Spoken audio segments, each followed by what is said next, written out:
Buy the rumor, sell the news. Let's talk about this investing framework and really what it means. This is obviously a generalization in the investing space. A lot of people throw this around lackadaisically, and it's not a one size fits all approach. That's one thing you have to understand going into investing. Nothing is really binary, nothing is black and white. You have to think about these things as a balanced approach. Form your own thesis, test this thesis, so kind of this natural law type of thinking, which is thesis, antithesis, synthesis. This has been around since the ancient Greek philosophers. It was actually Socrates that came up with this natural law cycle.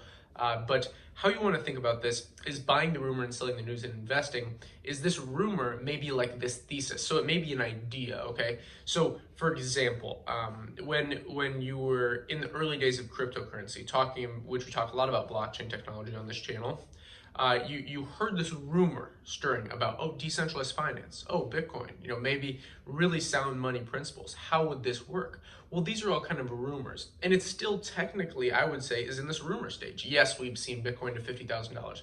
Yes, we have giant corporations like Tesla putting it on the balance sheet. Yes, PayPal adopts it. Yes, is all these mass adopters. But still, if you look at the global economy, which this whole crypto space is a global asset, it's borderless.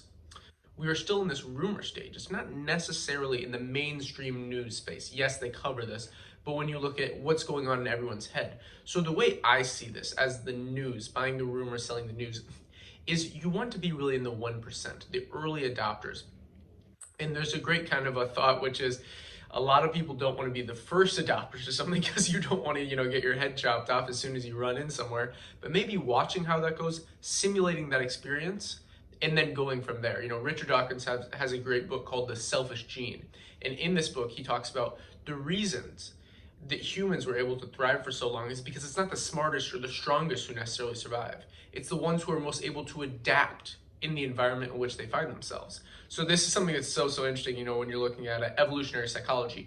It's those who are able to adapt to these things. So even if you don't think this rumor will play out, you have to understand how narratives work, it's mixing kind of this and psychology. So if you understand narratives, cognitive biases, which I've considered actually making a series on, cognitive biases kind of became famous when a Charlie Munger started talking about them. There's about 25, liking, loving bias. There's many we can talk about.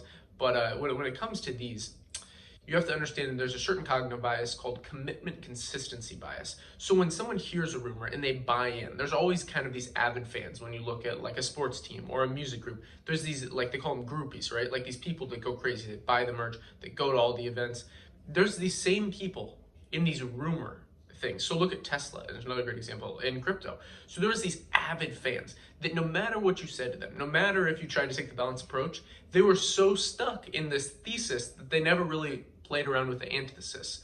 So that's why when you understand that a narrative has this avid group of fans, it has kind of this miniature network effect, and then it slowly starts moving into this, into the actual market, which is where the news would come in. So you're buying this rumor and you're selling this news.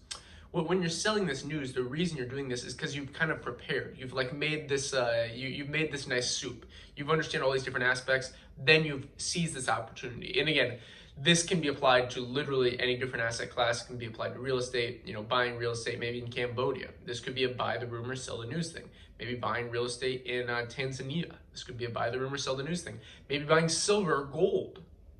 Now, obviously, this is not a rumor. I would say this is news, but the mass amount of people, if you go in your local coffee shop and ask them, how many of you, you're probably not going to do this, but if you were to ask, how many of you hold physical bullion, physical gold or silver? Maybe some of the viewers of this channel do, I personally do. But the average person, this is a rumor to them. So this is the buying the rumor, selling the news. Now let's talk about, that's kind of more macro. Let's talk about short-term things. Well, what's going on? Buying the rumor, selling the news. This doesn't necessarily mean, again, you don't want to think about this binary. So let's say the rumor is that the dollar is going to collapse. It hasn't necessarily been news, but the rumor in a lot of these, in the commodity markets, a lot of the gold bugs think this, a lot of cryptocurrency people think this, that the dollar is going to collapse. Well, you're kind of buying this narrative. You don't want to be so stuck in it. You don't want to have your blinders on like these kind of groupies do. You want to look at this from a bird's eye view. That's kind of the point. I talk about this in a video called How to Deal with FOMO and FUD, Fear of Missing Out and Fear, Uncertainty, and Doubt, something called psychoneuroimmunology. So I'm not going to go watch that video, but essentially, basically you want to remove emotion when it comes to investing, focus a lot more on logic and rationale, kind of save the emotion, put that aside, And this is something that's so important when it comes to investing. But really, when you're buying the rumor, selling the news, you want to get out before it hits this kind of crazy hysteria peak adoption. So, for example, when your Uber driver, when your barber is telling you that Ethereum is a good investment or Bitcoin's a good investment, that's the news. Because that's when that is the perfect sign for you. But when all you see about it is like most people you talk to, they don't know about it. When you go into a coffee shop, these people don't know about it. The masses do not know about these things. But when you start to hear these people that work another job, don't do this investing thing full time, and then they're like, oh, this is a good idea. This is the news because Fox or CNN or whoever told me this. That's when you get out. So that's kind of my take on buy the news or buy the rumors, sell the news. Let me know what you think. I think this is an interesting topic, but I'd love to talk down below in the comments. As always, if you enjoyed this video, like, subscribe, button all, invest global, and until next time.